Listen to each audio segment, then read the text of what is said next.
The TCG SCOOPS Show is part of the Booster Pack Network. For more TCG-related content, visit theboosterpacknetwork.com.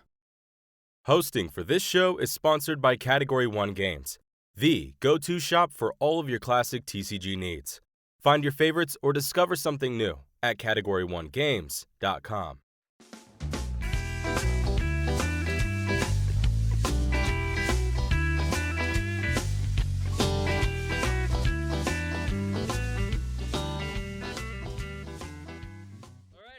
Welcome to TCG SCOOPS, yet another installment on the Booster Pack Network of all the latest news from trading card games. The biggest three in the world, that is Magic, Yu-Gi-Oh! And Pokemon. What I'm going to do is I'm going to get the people who are here to talk about those particular games to sign off.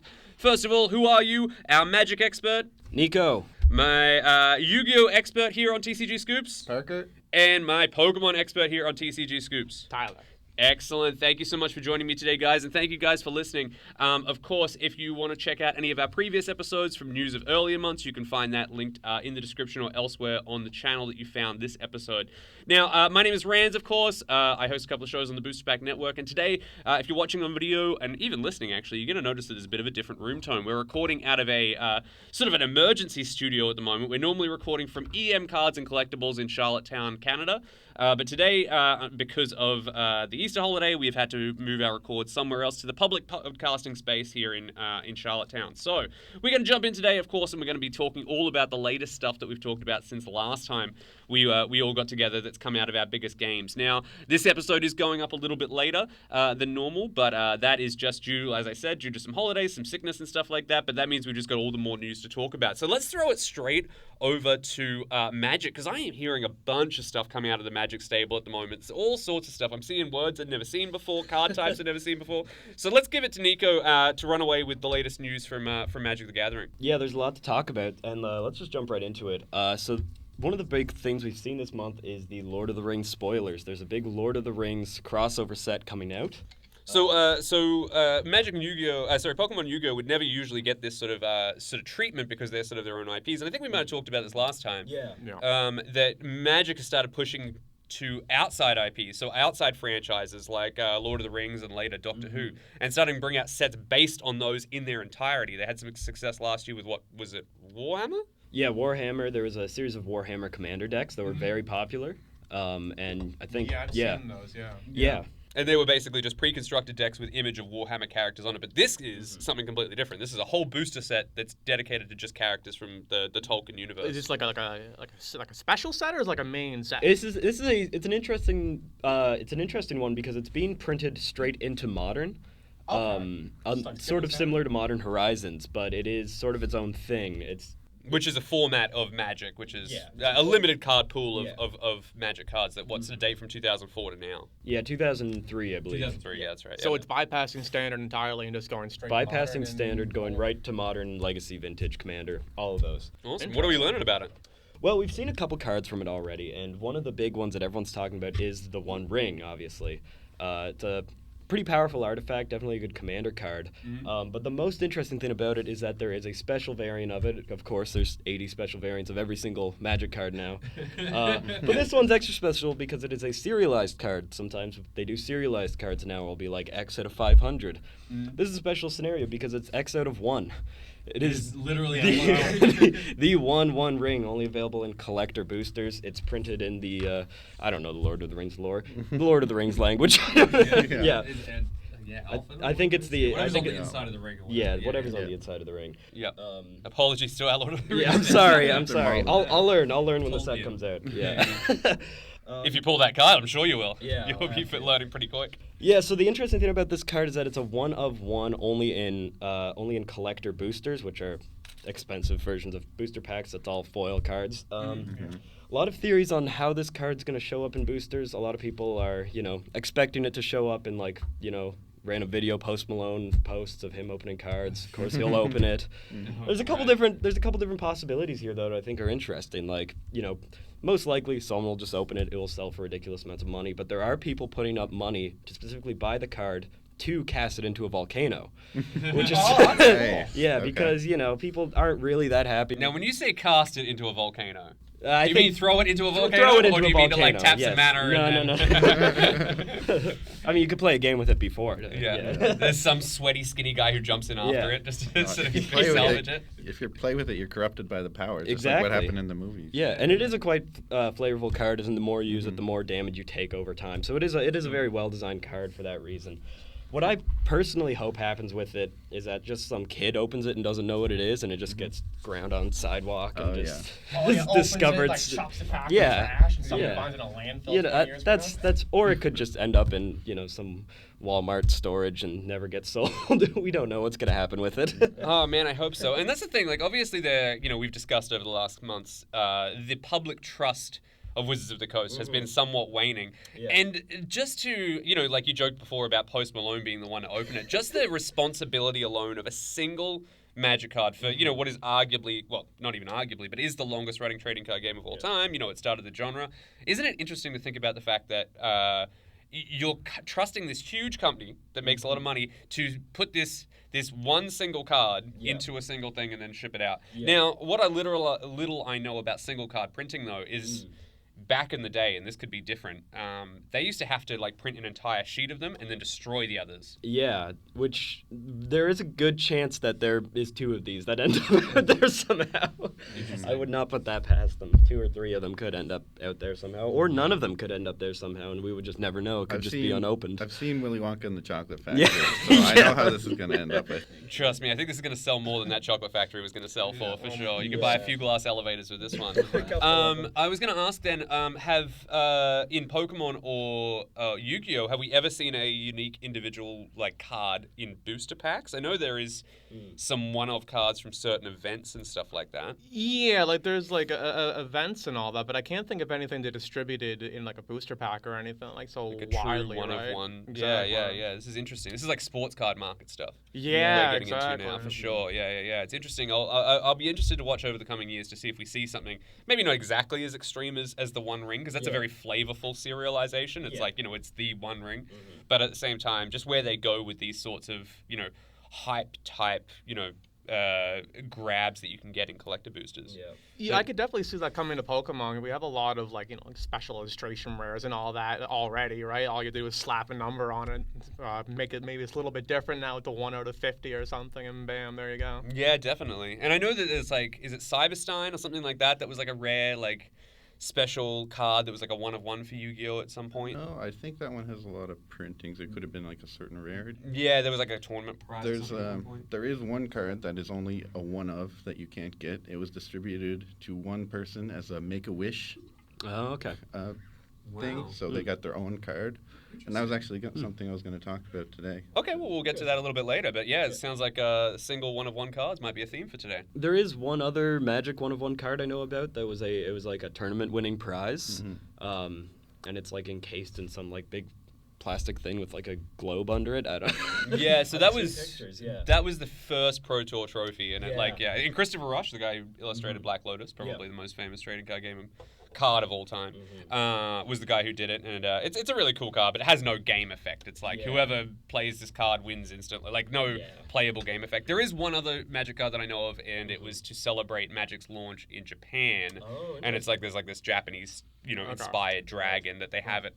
I think the first ever tournament center that hosted a Magic event in Japan got it, and it's been framed there, I think, for all time. I think that tournament center got shut down, but then the distributor's own store has it now on display, and literally gaming tourists come through to see it. Oh yeah, is my understanding. I know of a couple other low print run cards that there was only 500 or so that were done for specific events. I believe Richard Garfield announcing the birth of his first child got a card. Stuff like that, yeah. So this is a truly unique scenario where players are literally given the opportunity to hunt for that One Ring. And people will. Excellent. So that's what were you gonna ask? One of the creators, they made a card to propose to their wife or something too, didn't they? That's one of them, yeah. Yeah. Yeah. That's in that series of Richard Garfield cards that the other you ring. mentioned. Yeah, that sort of is. Yeah. Yeah. Although, I would much rather get a proposed engagement with that One Ring card. I feel like, that might do us well for the rest of our marriage if we were able to have that liquidity. Yeah. But yeah, what else? Okay, so we got the Lord of the Rings set coming out. You got the One of One ring, which is obviously getting all of the attention. Yeah. What else have we learned so much from Magic in the last? Yeah, so for Lord of the Rings, we've seen a couple other spoilers. We've seen like Gandalf the Grey. We haven't seen Gandalf the White yet, but we know that that is a card because we've seen artwork for it. It's specifically based off the books. They don't have the movie IP, so all of the character designs are, original. They're not based on actors. So some people are a little bit disappointed that some of their favorite characters don't look quite the same. But there's nothing they can really do with that. It's hard to get licenses for actors' likeness. Yeah. Yeah. I mean, if anybody's interested in that, there's a number of other episodes of Booster Pack Throwback where I discuss that with a lot of people, including most recently people who worked on things like the Babylon 5 card game and stuff like that, that talked about that exact thing. And actually, I hopefully have somebody on from Decipher soon that's going to talk all about getting those actor, licenses and stuff from people from Star Wars and Star Trek and stuff. But I digress. Yeah. Let's get back to Lord of the Rings. So another interesting thing, we've seen on the Gollum card that there is a keyword ability or like named ability that we don't really know what it does yet, that I'm personally terrified by, because it says, if you are tempted by the ring. Now, we have seen supplemental sets that are kind of outside of, the Magic IP that introduce things from outside the game. So, like, in the Adventures in the Forgotten Realms Baldur's Gate set, we had Take the Initiative, where you could enter a dungeon that was kind of outside the game. And that ended up taking over multiple formats and becoming a ridiculously powerful mechanic. So when I see something that I don't know what it is that's related to a different IP, I'm terrified. So I can't blame you, I'm huh? scared about these ring decks that are going to come into Legacy and Vintage and take over. We're also seeing an interesting reprint sheet in the set that is, great Magic cards wanted reprints redone with Lord of the Rings flavor. So they have a different name on top and then the real name of the card kind of underneath. We've seen that before with like Crimson Vow with the Dracula cards and Ikoria with the Godzilla cards. So we're seeing that again with Lord of the Rings, which is a very good fit for the set, absolutely. And we've also seen the basic lands, and they are sort of above screenshots of like a map, basically, the Lord of the Rings Middle-earth map, which are cool, but it's not original artwork. It's just sort of the same map that they've used before. So some people are a little disappointed. It's also not to scale. So, there's some ups and downs with that. They do look cool, but you can't like put them all together to make one map. Which Oh, you can't? Oh, interesting. Oh, I saw the individual cards, and I thought, that's a really cool concept. Somebody could frame that if they're a big Lord of the Rings Magic fan or something. But they don't really make a real map, which is unfortunate. So is it like that like black and white kind of map? It's like a green and like gray kind of like dull color, but they do look cool. I'm a little worried about how they'll look across the table. That's what I was going to say. Yeah. Like how visually distinct are they, right? The colors aren't very visually distinct, which is important with Magic. Yeah. Anyway, so that's kind of what we have for Lord of the Rings there. Into the the big standard release, March of the Machines, sort of the big. The big like climax of the Magic story for the past few years has been leading up to this. The Phyrexians have invaded every plane. They essentially won in Phyrexia All We Won and have gone everywhere. So we're seeing a couple interesting cards in this set, specifically a new card type, which was hinted at in Phyrexia All Will Be Won, Battles. So Battle are a permanent. Permanents, they're spells you cast that stay on the battlefield. They have a permanent effect. Battles, you play them, and then you pick an opponent to defend them. And then you attack with your creatures, your battle, and your opponents can block. They have a certain amount of counters on them, but you're attacking like life points. And if they lose all their counters, you get to flip them to the other side, where they're either like a creature or an effect. So it's like a planeswalker, but your opponent is incentivized to keep it keep it alive, so you don't get the benefit from it. It's kind of like a reverse planeswalker in a way. Okay. Yeah. It doesn't have any abilities where you like add or remove. And they also have the subtype Siege. That's the only one we've seen. So there's other subtypes that they could make, other abilities that battles could have. They're an interesting card type, and we're seeing them for, invasion of all the different planes, right? Invasion of Kaldheim, invasion of Kaladesh, invasion of Dominaria. A couple, one-offs that we've never seen before or have only seen in like books from like 20 years ago.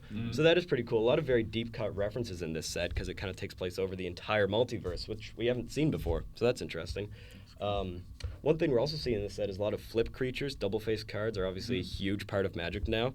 And, fun effects where you get, some character from a specific plane, and then the flip side is their, Phyrexian version after they've been, they're corrupted. completed or They're whatever, completed, right? yeah. In the lore, that's what they call it for sure. Yeah, so you get to play it as a regular creature, and then it flips over. And there's also flip cards matter themes in the set too, which is something that we haven't seen much of at all, I don't think. Yeah, so double face cards Double-faced matter. cards Interesting. which is an interesting theme, yeah. So just before we get off battles, though, I do want to throw it over to these guys here. We as Magic players, I mean, I think most of us play it. Can't emphasize how crazy this is. Like like in the history of Magic, bar some weirdness at the beginning. There's really only been one other card type actually added to the game, and that was, what you mentioned, Planewalkers, Tyler. And this is a huge deal for us seeing a whole new type of card that is required to be double-faced at all times, or at least as we know so far, at least in this Siege subtype. And it actually is really bizarre. Have you guys, obviously Yu-Gi-Oh! Adds, I guess that would be considered card types. You've had Gemini over the years and D-Link and stuff like that, so yeah. The different extra deck types. Yeah, we kind of get one every few years. We haven't gotten one since Link Monsters, though. Yeah, it's so interesting to think about the fact that we're sort of moving into an era now where Magic's starting to experiment with these card types, something that Yu-Gi-Oh's obviously been doing a little bit, but sort of crafting it into sort of their fusion monster archetypes and stuff like that. Has Pokemon ever done sort of a new card type? I mean, I guess it's just been sort of When it first came out, we didn't have all of the types. Like, we didn't have, tools and all that as their own things. Not recently, but since the game... since Wizards stopped handling it, we really haven't had anything new that I'm aware of. Yeah, so it's so interesting because obviously, Trainer is sort of an umbrella for, basically a functional card type. Exactly, it covers a handful of other subtypes as well, right? But we still haven't seen any new subtypes of those either, right? So we have there's trainers, but there's supporters, there's items, there's tools. Yeah, well, I guess the interesting thing to add that sort of excitement would be. The VMAXs and the EXs and stuff like that. Right, that's so usually that's how they them mix it sort up. of, They add new mechanics with the Pokemon, whenever GXs came out, and then they added the once per game ability. That was a pretty big deal back then. Right now, it's just kind of they did it again with the V-Stars. Yeah. They got to find some new room. But no, it's just absolutely fascinating to see Magic after, what has it been? 2007, I think, was the last time they added a card type. Yeah, so it was Lorwyn with Tribal, which is more of a card type that they had to add to give other types of cards creature types, because there's no only tribal cards. It'll be like tribal enchantment, tribal instant, stuff like that. So that's Lorwyn was the Planeswalkers. I think tribal comes in with Eventide. Okay, maybe, yeah. But Planeswalkers, definitely Planeswalkers, and tribal, I guess, was the most recent sort of overarching type. But to speak to what you were saying, absolutely important sort of card addition there. Absolutely, and I think a big reason for that is that I think they tried to get it to work as other card types like enchantment, but it just didn't really, fully work in the same way. They have said that it's kind of going to be something similar to sagas, which are an enchantment subtype. We'll see, maybe one or two a set, or a bunch in a certain set, and then none for a little bit. They're not going to be like artifacts or enchantments where they're in everything. They're kind of a special thing, where it specifically makes sense to have battles. You know what I mean? I'm expecting to see them in Lord of the Rings. Because there's a lot of Helm's Deep. I can see that for sure. famous battles in Lord of the Rings. That's really cool. Yeah. Awesome. So speaking of sagas, we actually have new sagas in this set, specifically with the Praetors. The Praetors are the big bad Phyrexians. The Power Rangers of the Phyrexians, basically. Yeah, it's one for every color. One for each color. And all of these new Praetor cards are just their first names. There's usually the name, and then they have their sort of title at the end. Right. These ones are all just their first name, so just like Urbrask, Sheoldred, Vorinclex, and they all flip into sagas that then flip back into creatures again. Okay. So you activate. So they come in as creatures first? They come in as creatures, and then you can activate the ability to turn them into sagas. And on a saga, each turn you do the next effect. And then the last effect, you exile it and return it again. Okay. Typically, the sagas, they start as sagas, and then they flip and they stay flipped, right? Mm-hmm. Yeah, so they've done a lot of really interesting things with sagas. So it's cool to see more, especially, just new design space with a creature that turns into sagas. We had the reverse of that on the Kamigawa set last year, where it was sagas that turn into creatures. As their last step, they flip over. Right. This is kind of the reverse of that, which is interesting. So How does this work when you're sleeving these cards? Because they're double-sided. take them out of the you sleeve. have to take them out of the sleeve. Yeah. That sounds so annoying. It is. Yeah, it is incredibly tedious, but Wizards are just like, this is just how we play these card games nowadays. You've got to take them out of the sleeve, or have a second one that's off to the side or something like that. Yeah, I was gonna say I've swap done it. a couple of drafts, and they had like a blank card you could like write on, and then have the actual card off to the side, right? They make those specifically for draft if you're playing unsleeved. Yeah, so you makes don't know what's on the Yeah. back, right? I was gonna ask if people have to use that in like competitive. No, they just flip it. If they have dark sleeves, so that you can't see the card. Opaque Because sleeves. Right. yeah, if you have like a lighter color sleeve, you can see the card. Oh, is Yeah. that like an optional thing in Magic? In Pokemon, like you can't, if you can see through the back of your sleeve, that's considered it's effectively It's a a mark deck check card. thing. Yeah. I believe only if you have flip cards, but I think every deck has flip cards now in most formats. They print so many of them, and they're all so good. So you guys, from Magic and Yu-Gi-Oh, haven't seen any sort of cards with a functional card printed on both sides ever. No, not that I've seen in Pokemon. Interesting. There's interesting design space. We'll just see who's what as this give it 2 podcast. years. Yeah, exactly. As this Yeah, I podcast mean, goes forward, That it'll be is interesting to something sort I of could match. see, Yeah. like Pokemon incorporate like items that have like, because Yeah. they've done it before with supporters that have Right. like choose one ofs. Like we have a more recent one, Serena, which has 2 effects, and those aren't really common, but they print them every now and then. But if they could possibly do like items, I guess, like that, where it's like a completely different effect on each side. Or even, and one of the biggest weaknesses of Pokemon's evolution Pokemon is that you've got to actually draw into your evolution Pokemon. So if you have Yeah. basic on one side and then your evolve form on the other, Yeah, that could be actually, really yeah. interesting. It's too much sense if they were building Pokemon ground up now. Yeah, especially for like yeah. the stage 2 evolutions, right? You could do like the basic, and then the other side like the Venusaur stage and- 1 yeah, or whatever, like Ivysaur, the Venusaur or Ivysaur or something. whatever, Yeah, right? yeah. And then Venusaur with its own card. Yeah, or something. I There's mean- a lot of interesting things. you can Yeah, do I with mean, I that. can't see Japan's Pokemon company doing it, but it'd be interesting to see that come along eventually. Oh, they're not going to change that game until it stops printing money, Yeah. which is going to be when Pokemon Yeah, which is long impossible. gone. Yeah. All right. So we've learned some big stuff about Magic so far. First of all, first ever time serialized card 101. First time they've added a new card type wholesale to the set in what I said, 15 years, 16 years, or whatever it's been. What else is sort of coming out of Magic in that regard? Yeah, so another thing with March of the Machines is that we do have another sort of, reprint sheet, essentially, where it's old cards reprinted. They're not reprinted into standard, but they are, great cards, and they're done in, so each Magic set now has to have its own special frame with, like, special collector's versions, right?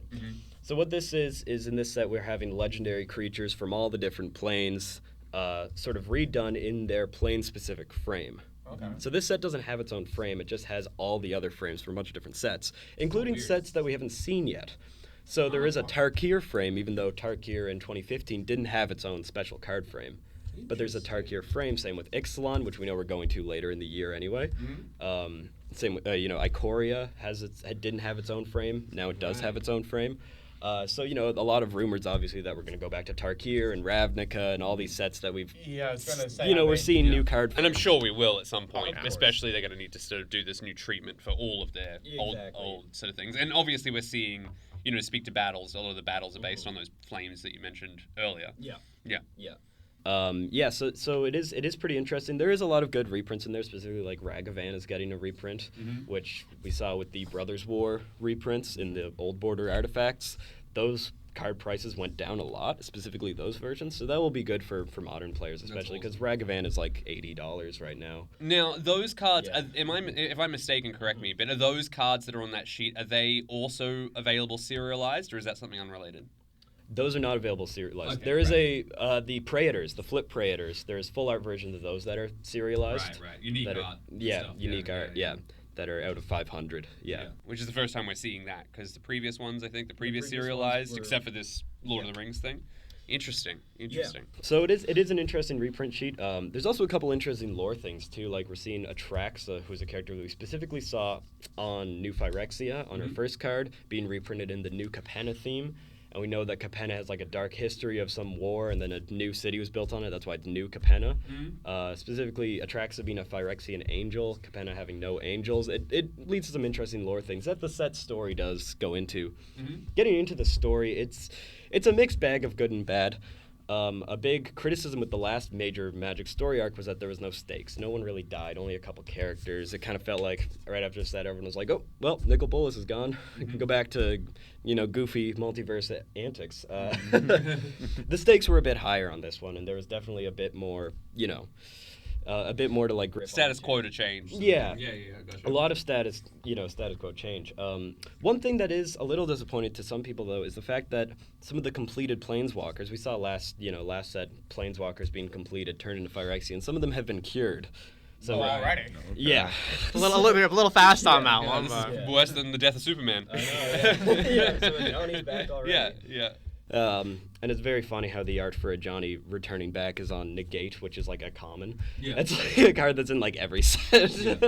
I mean, I guess they negated his evil, just guess set all him to it's evil or something, I guess, yeah. Which, Hashtag it spoiler. makes sense because they are, very loved characters, but it is a little disappointing that some of them we might not get to see as villains in the future. There are a couple that we don't know where they are. We don't know where Jace is, so he could definitely come back as, some sort of villain in the future, which would be very cool. Okay, cool. Yeah, and other than that, we don't really know how the multiverse works anymore, because right. they had the Realm Breaker, which is their version of Kaldheim's World Tree to connect to every single plane. Right, and that's how we get to this. And we didn't really sort of bury the lead. This March of the Machines, is not like traditionally set on any plane in Magic. It's not set It's any one everywhere. spot. It's this basically Avengers Endgame-esque style sort of super event in the Magic world. Yeah.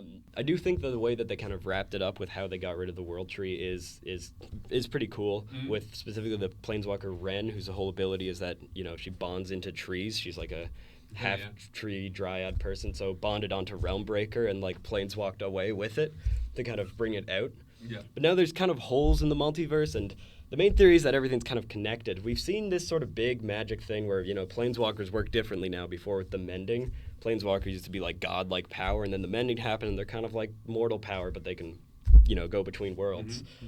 So it isn't really fully sure how things work yet. If, Planeswalkers are normal now, can they planeswalk at all? Who knows? Can everyone planeswalk? We don't know. Fully yet. I love the fact that Magic's sort of running itself like it is, to throw back to what I said before, like a comic book story now, where it's like where we could do something, then retcon it, and then we'll throw it around a little bit. Yeah, it's better when we get children throw orbs at monsters. Interesting evasion of the use of the word balls there. But we will find out some of these things with the set March of the Machine Aftermath, which is coming out. Aftermath is its own special epilogue set, something they've never done before. It's only like uncommon, rare, and mythic. There's like 80 variants for every card, and it's basically just the aftermath of. I love the thinking there that even if we put something in a booster pack, there's no such thing as common anymore. We've just decided that that's an eliminated thing. So we'll put uncommons in as commons, making them somewhat. I don't know. It's just I think they just got lazy and were like, we don't want to design a draft environment. Just sell packs. So yeah, that's kind of all I have about Magic right now. That's kind of all we know until we get into the rumor mill, because there are some interesting rumors with what Aftermath will be about that, but I'll save that for then. Okay, we'll jump into that a little bit later. And Magic's obviously a unique one amongst the games we discuss on this show, because obviously it's building its own lore from the ground up, whereas the other games themselves are building out from a different property. Pokemon has its own life. There's Horizons coming out. There's all sorts of new Pokemon franchises and movies and all that sort of stuff coming out. Whereas Yu-Gi-Oh! Has its own sort of clip with its own series and, manga and all that sort of stuff as well. So it is fascinating to hear how a company who has the ability to sort of craft their own story is approaching it. And unfortunately, that's something we're not going to see from Magic and Yu-Gi-Oh! Because they have, a different IP to have to follow. But it is interesting to sort of see those little pockets and stuff. And I know Pokemon has done things that are unique to the card game before that are outside of the realm of what the TV series and the video games are doing in like those, I think way back in like the mid-2000s, there was that Helon Helon region, which was just basically a trading card game only region. I would like to see a return to that. Yeah, exactly. At least like a reference to it. And furthermore, obviously, Yu-Gi-Oh! As well does some stuff that is outside of the show, especially when there isn't a series, some random stuff, whether it's sushi battleships or whatever, like whatever crazy theme that they can craft on it, hamburger aeroplanes or something like that. So let's jump. Actually, speaking of Yu-Gi-Oh!, let's go there next. Let's talk to you, Parker. Tell me about what's going on in the world of Yu-Gi-Oh! At the moment. Like, I know there's a whole bunch of new sets we talked about last time and stuff like that. What have we seen since then? Well, yeah, like the new sets are coming out. We have a new core set coming out May 4th. We have the next one after that is July, and then we have a deck builder set in between that, which is just like all archetypes that you can just build decks with right from the pack. You don't really need a whole lot of older cards. It comes with like reprints too in those sets. Okay, is this something we've seen before, or is this a new Yeah, thing? we get those like a couple times a year usually. Okay. Like they're usually my favorite sets because I like building a couple different decks from them. The jank as it is. Yeah. Usually they get a lot of support later on and end up being pretty good. Right, so it's like a little mini investment into your collection. Yeah, you start off with jank and you end with something awesome, right? Yeah, and this is the deck builder set is the one that has the Hungry Burger archetype. Oh, I was about to bring that up when you said the janky stuff, so that's the one that we're going to see this It also has the new dinosaur cards, and this other archetype is Vanquished Soul, which is actually seeing some results in the OCG right now. It's topping some tournaments. Which again is the Japanese language. The Japanese version of the game, yeah. And it's pretty cool actually. It's like a fighting game kind of theme. Oh, like Tekken or Street yeah, Fighter something type like thing? that. That's So right. they're all like fighters, and then you can kind of like swap them out like you would in the game. Like if you're on a team, you like change into a different fighter. You can like kind of swap them out like that, and then they have different effects. Yeah. Sort of like ninjas in Yu-Gi-Oh. Yeah. Magic, yeah. In Magic. Sorry. And yeah, ninjutsu is an ability where if your attacker is unblocked, if you have a ninja in your hand with ninjutsu, you can swap it out with the one in your hand. So it kind of feels that same sort of tag team sort of space. But yeah, sorry to interrupt, Parker. Go on. So I'm excited to try that one out because like it seems like a really fun mechanic. Yeah, we also got some new support announced for Volcanics. This is a big deal because they haven't gotten support in years. It was almost a meme at this point because it took so long for them to get any support. So what is Volcanics? It's an archetype of Archetype of like these fire pyro monsters that do like kind of burn damage and destruction and stuff. Is it like a older archetype? Yeah, it's a bit older. It's like probably 5 years old. I want to say. Okay, cool. And were they pretty significant in their heyday? They have some pretty cool cards, and I think they did some things in the meta, but they're not like super popular or anything. But people are definitely excited for the new support. Yeah, I definitely ran Burn back in the day for Yu-Gi-Oh, so I love that old sort of play style. And the new cards are actually really good too. Like they work with the old stuff, but they kind of bring it to like more of a modern kind of feel to it. So it's pretty exciting. This is interesting because Magic has done that too, where it's like an old archetype and they add new cards to it. But when Magic did it last, I believe it would have been the first Modern Horizons set where they printed a bunch of snow cards, where snow covered was a big mechanic in like Ice Age and Cold Snap. When Magic reprinted snow cards, though, it became like the best deck. Oh yeah. In like Modern, with Arkham's Astrolabe being able to, every deck could just run like 5-color whatever they want because of snow stuff. Do you think something similar might happen? I think it's possible, but like right now, people aren't really predicting that it's going to be like the next like Tier 0 or anything like that. But it's looking like it's pretty solid at least. Should be fun. Interesting. And like maybe Tier 1 or something like that. Yeah. Good. A little Song of Fire and Ice over here. So back to you, Parker. What do we got? So we had one of the Ultimate Rares was announced for the next tournament pack. It is Branded Fusion, which is really excited for the Branded Despia players. It's one of the top decks right now, I want to say. There's a lot Branded Fusion, it's called? It's called Branded Fusion, yeah. And is that a type of, is that a style of play or is that an archetype again? It's an archetype. Branded is an archetype. Oh, okay, right.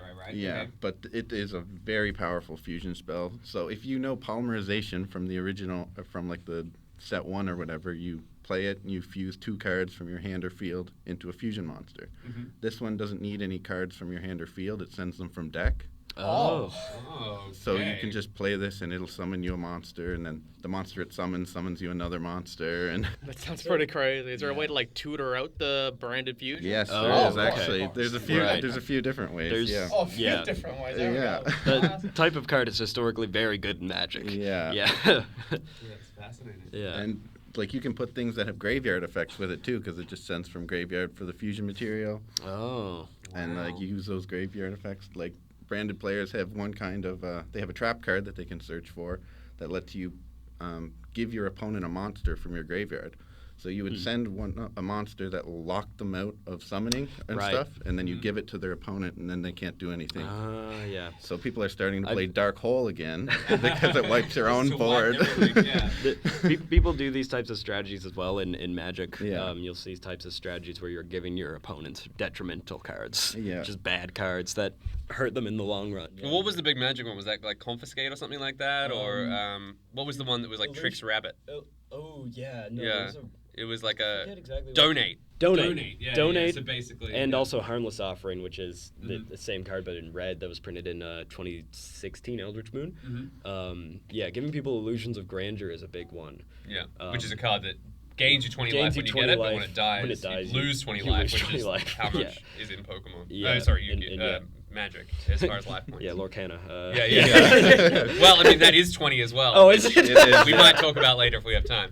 But yeah, anyway, back to Yu-Gi-Oh! Yeah, I don't have a whole lot else. One of the new cards that got announced, people might remember Mystic Tomato, which is a very Oh, yeah. That was yeah, like, yeah. let me see if I can remember this. That's like search for a dark Pokemon with 1,500 or less. Yeah, so when it's Yeah. destroyed by battle, I think it was, Destroyed by it battle, just yeah. summons it in attack position. Yeah. This new card is called Mystic Potato. Wow.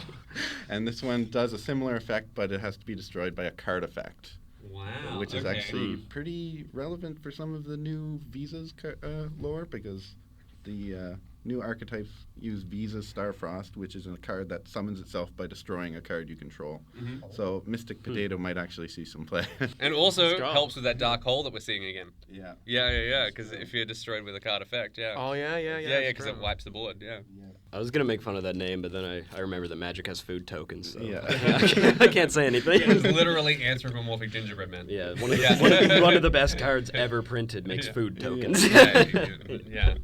Elks. That's And elk, yeah. A lot of elk. Yeah. All right. So I mentioned before there was the one card that was only printed once. This card is called Tyler the Great Warrior, and this was a Make-A-Wish for a kid who had cancer. He was able to fully recover, and he still had the card. And he actually decided recently to sell the card. Oh. Wow. Yeah. So Oh, we got a pretty penny for that, I'm sure. yeah. So he got it graded, I couple wishes believe. now. I think. Yeah. He got it graded. I think it got like a 7.5 or something like that, but it doesn't really matter when it's the only card in existence. Yeah.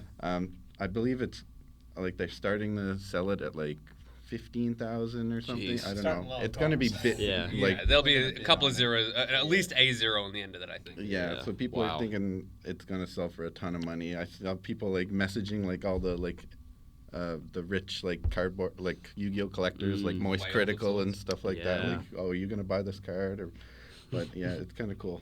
It'll end up with some like wrestler or boxer or something like that, and he'll wear it in the ring around a gym. Yeah. Yeah. But yeah, there's a kind of like a documentary kind of on this whole situation. Oh, It's on Simo's channel. That's spelled C-I-M and then 8 O's. His channel has like a whole video on this card, so you guys can go check that out. It's pretty good. Actually, you know, like we were talking about Jank before, and he does a great series called History of Jank, which is basically about those sort of like forgotten archetypes and stuff like that. I highly recommend it. Actually, if I remember, I will also link it in the description of this episode. Okay. I don't have a whole lot else to talk about for Yu-Gi-Oh. So the meta right now is still Kashtira. It's still kind of the one that everybody needs to be prepared for. There's a couple other ones that are doing really well, like Sprite and Runic Naturia, but the meta is mostly just Kashtira. It's a lot more like spread out than it was before, because it's better than the Tier Limits meta when you could only play the one card. Like I have like a whole list of like 9 different decks here that you can play and do well with. Well, that sounds way healthier than what we were talking about. Like, I mean, when we Yeah. first started this show, you were basically like, there's one deck to play. There's no, why would you even play it? I can't wait for our build segment, because it means you actually have some options to talk about now later on. Yeah. But yeah, that's most of what the only other thing I want to say is, I know we don't talk about this a whole lot, but in Master Duel, they just got Tier Limits. So Master Duel's running a different format to what the actual physical trading card game is, which is, I think, pretty normal for the other digital clients as well, right? Guys? Not for Pokemon. Pokemon, at the moment we are, but only because we got Special exception. Yeah, special exception. Yeah. Pokemon. And then Arena does. Arena has a couple of its own formats, like Alchemy, which is Hearthstone, but Magic, and Historic, which is kind of just whatever's on Arena. Yeah. Other than that, they are the same, besides a couple cards that are just missing from Magic Online. Like, they haven't put in, like, Attractions from Unfinity, but those cards don't really see play. Yeah. Yeah. So back to you, Parker. So you were saying just like the OCG is a few months ahead of the TCG, and then the TCG is a few months ahead of the Master Duel. So we have 3 different formats. They all have different ban lists and stuff. Wow. Oh, and just like the speed duels and all that too. Or is that like considered like a separate game, or is that like Speed Duels is like Duel Links in real life. yeah. If you've ever played Duel Links on your phone. There's a limited board state I instead of see, 4. Instead of what is it, 5 usual slots for each creature and stuff. It's 3, and it's 2,000 life points, I think. right? But does it use like the same like card pool, but with like a ban list kind of thing, or? 2,000 like- life points. Yeah, they only have 2,000 life points. That must be a long game. Yeah. It's only 20 card decks. Most of the time, if my opponent hits that, I concede. Yeah, yeah. For Pokemon, we got like 6. Yeah, yeah. Bolt. Yeah. Yeah. Some deep cuts there for fans of various games. That's why this show exists. That is exactly why we do this show, to make jokes about games with other games. Anything else, Parker? No, that's most of what I have for Yu-Gi-Oh! Actually. Right? Awesome. So it sounds like things are a little healthier than when we started with Yu-Gi-Oh! I love the fact that I'm hearing that there isn't this basically floodgate strategy that's going to lock everybody out, and you guys have some diversity in your own meta. I'm glad Konami is finally caught up 6 months, 12 months later. Now they just got to do it for Master Duel. You're making it really hard to make fun of Yu-Gi-Oh. Yeah. Well, speaking of things changing and metas changing, I think Pokemon has gone through a big change lately, or at least will in the very, very soon days. We're going to swing over to Tyler and ask about Pokemon news. Now, the biggest thing about Pokemon is that you've basically just jumped to a new core set, or a new sort of starting generation. Take it from there. Our new Scarlet and Violet block has finally dropped. So that's the block based on the most recent set of video games. Yeah, it's for based Switch. on one of the most recent generation of video games, so Scarlet and Violet. Yep. It just released at the end of last month. It's not standard legal for play in-person play yet, but the Pokemon trading card game live at the moment. The special exception is that they actually did the rotation 2 weeks early. It came out the day after. They made the cards legal the day after they came out instead of waiting for the actual rotation. They did it early. So everyone's kind of had a nice taste of that, which is nice. Well, so that's interesting. So I want to throw it over to Nico right now because this was a controversy in the Arena sort of space, which is the Magic digital client. It was a huge complaint for the first couple of years of that game that the client would get the rotation before physical cards. Is that correct? I believe so, yeah. I don't play Arena, but I do know that people were upset about that, as with 100 other things about Arena. Yeah, of course. No, But I mean, I guess the people- point I was trying to make, it's interesting to see Pokemon sort of tread the same ground that Wizards did with their digital client nowadays. I'd be interested to hear what the fan backlash is long term about that. Well, I was going to say, from my understanding, from what I've heard from people who play the game a lot, from all the fans that I talk to, everyone seems to be pretty happy about that. There's the Pokemon trading card game live, completely different story. But the fact that we get to play the cards early is always nice. So, okay, well, before the mics came on, though, you said that you were at a local event recently and you were disappointed to be there because you'd already had a taste of the next meta, but you couldn't play it in person. Now, live is a necessary evil in that regard. It's not the selling point by any means, but it's definitely, if you want to play with these cards early, you got to either fork out the cash for them early, or you can play with them online a little early. Which is nice. But they're in stores now, right? Yeah, you can buy these you can cards. buy You them, just right, can't play at official Pokemon events in person. With them. And when is that getting remedied? That will be on the 14th of April. Right? Yeah. I think you said that. Yeah. Yeah. Awesome. Okay. All right. So there's also let's some jump in. other big changes as well, actually. I didn't mention this before, but it's something I definitely should have. There was a rule change, actually, for the new Scarlet and Violet set. Like a complete system rule change.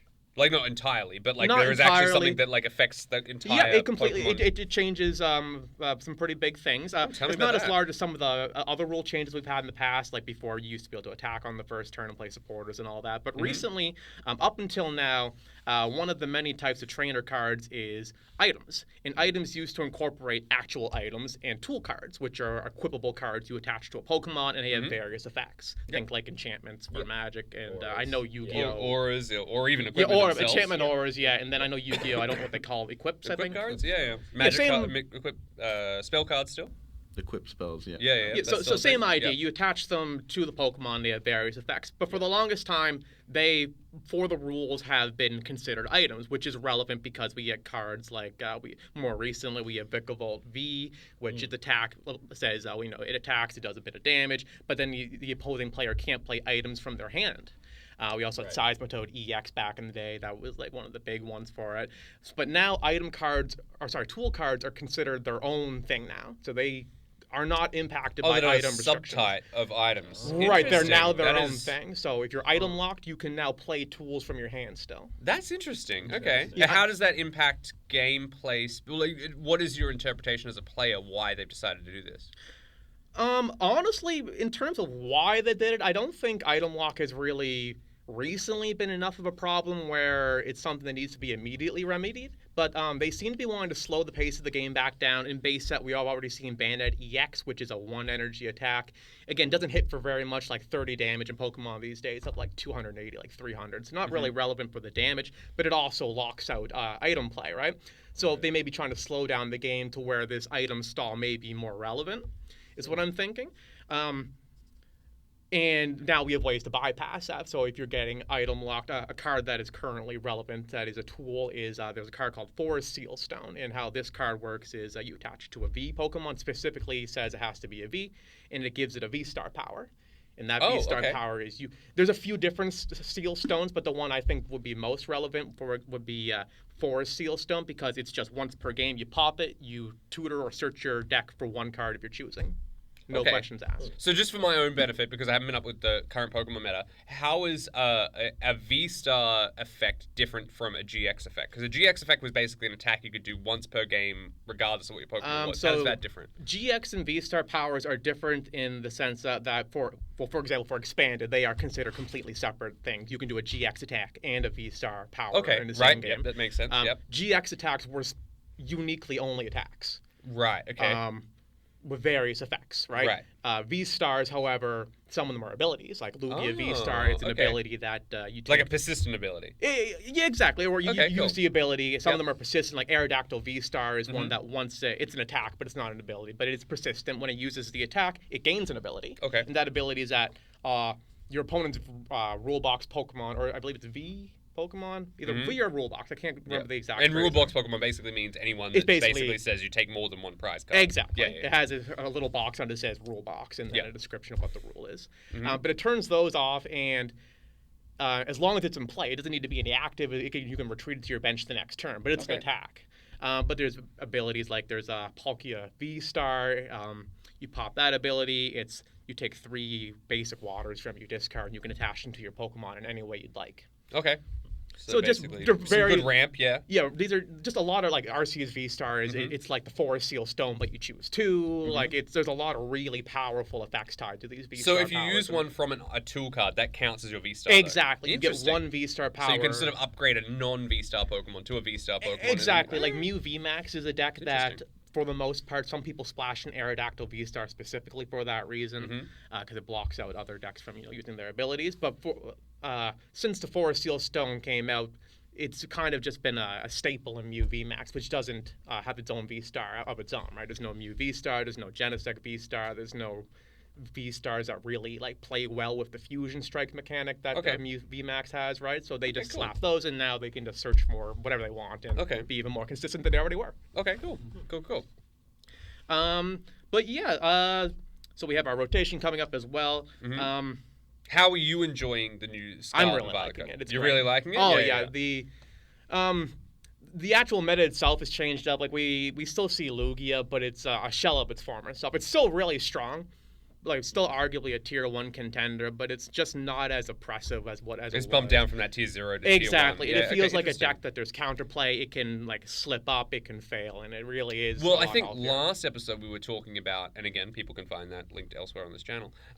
We were talking about the fact that you were concerned that, well, not concerned, but you were taking the observation that maybe Lugia would fall from grace once these cards came into play. But it's interesting to hear that it's holding on in its own way. Exactly. They've recently started using a set of cards that people really haven't used for a long time. Back when Battle Styles dropped, this is one of the earlier Sword and Shield sets. It's the earliest one that will still be having play post-rotation. And it had different battle styles was the theme of the deck. There was Single Strike and there was Rapid Strike, and they had, different... for the most part, it was just kind of something that was on the card, and there were certain cards that interacted with those specific Pokemon. But they've recently incorporated the Single Strike Pokemon. So you still use the Archeops engine to get special energy out, but the single strike Pokemon back in the day had Houndoom to do that, which was you had to evolve into it, and it put damage counters on your Pokemon you did it for, and then you take 2 and put it on. Archeops gets around that problem because it's not limited to single strike energy. You can put it on, as long as it's a single strike Pokemon, it can stay on it. You can do 2 per turn. You can mix it up with different energy. It's a lot more flexible in that regards. But we're starting to see some single strike Pokemon that people just haven't been playing with at all come back. Like Tyranitar V is a single strike Pokemon that basically, as far as I can remember for the longest time, hasn't seen any play whatsoever. And now it's relevant. Because we can actually accelerate some energy. I mean, and that's the greatest thing about rotation. I think you guys will agree as well. I mean, maybe Parker won't, considering his game does not know what rotation is. Eternal format all the time. Yeah, I'm playing Dark Hole still. Eternal forever.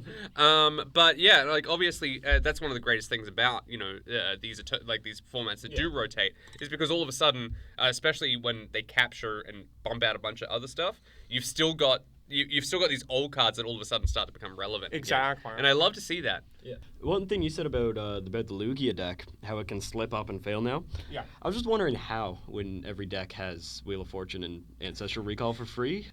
So let's translate that. So basically, Professor Oak. So basically, draw powers. Yeah. Basically, what Nico's asking about. How do you mess Well, up? slipping up is very relative in Pokemon. Right. So like Magic, a turn where you draw a card, you play some cards from your hand. That's it. It's a pretty normal turn, right? Pretty ideal, I guess, you actually played something. Yeah. In Pokemon, if you draw for turn, you don't draw any cards, and you play like 1 or 2 cards, you've probably put yourself in a very, very bad position. Oh, okay. unless you're already ahead. Like if this is like turn 1 or 2, and you're on and you draw, and that's the only draw you're doing, you've probably just lost the game. Yeah. Right. So like Lugia, to really get going, it needs to get two specific cards into the discard pile, right? And now it's always been able to do that pretty well, but back in the day, so before the rotation, this was one of the, if not the largest standard format we've had ever, from my understanding, because they postponed the English rotation until April. Typically, we get it in September. Okay, right. So this is one of the largest, this is the first time we've ever had a full, block. So basically, it's everything from from the original Sword and Shield base set, or core set, all the way through to whatever. To Silver Tempest / Crown Zenith, right? So that's the first time that's happened, which kind of leads into why Lugia was so powerful. It's just there's so many options for it, like to get snowballed, basically. Exactly. To get Archeops out of your deck back then, you had cards like you could play Evolution Incense, you had Ultra Balls, you had Quick Balls, which would discard them from your hand as well. Ultra Ball also discards it from your hand. Okay. You had a lot of options, but we lost Evolution Incense, which was just a card that you play it, you search your deck for Evolution Pokemon, put it to your hand. Right. So we lost that. Okay. So the only way to get it out now is there's a Capturing Aroma, which is a coin flip. So it's a coin flip, whether it's a basic or an evolve. So you may not get it there. Ultra Ball, which is also one of your discard methods. You have to discard 2 cards from your hand to play it, and you just get a Pokemon. Yeah. And we lost Quick Ball as well, which was discard a card from your hand and search for a basic. So it's lost a ton of ways to actually reliably discard these cards from their hand, right? I see. Right. Okay. There are still ways to do so, where there's a will, there's a way, but it's definitely not as consistent as it was. So. Right. Yeah.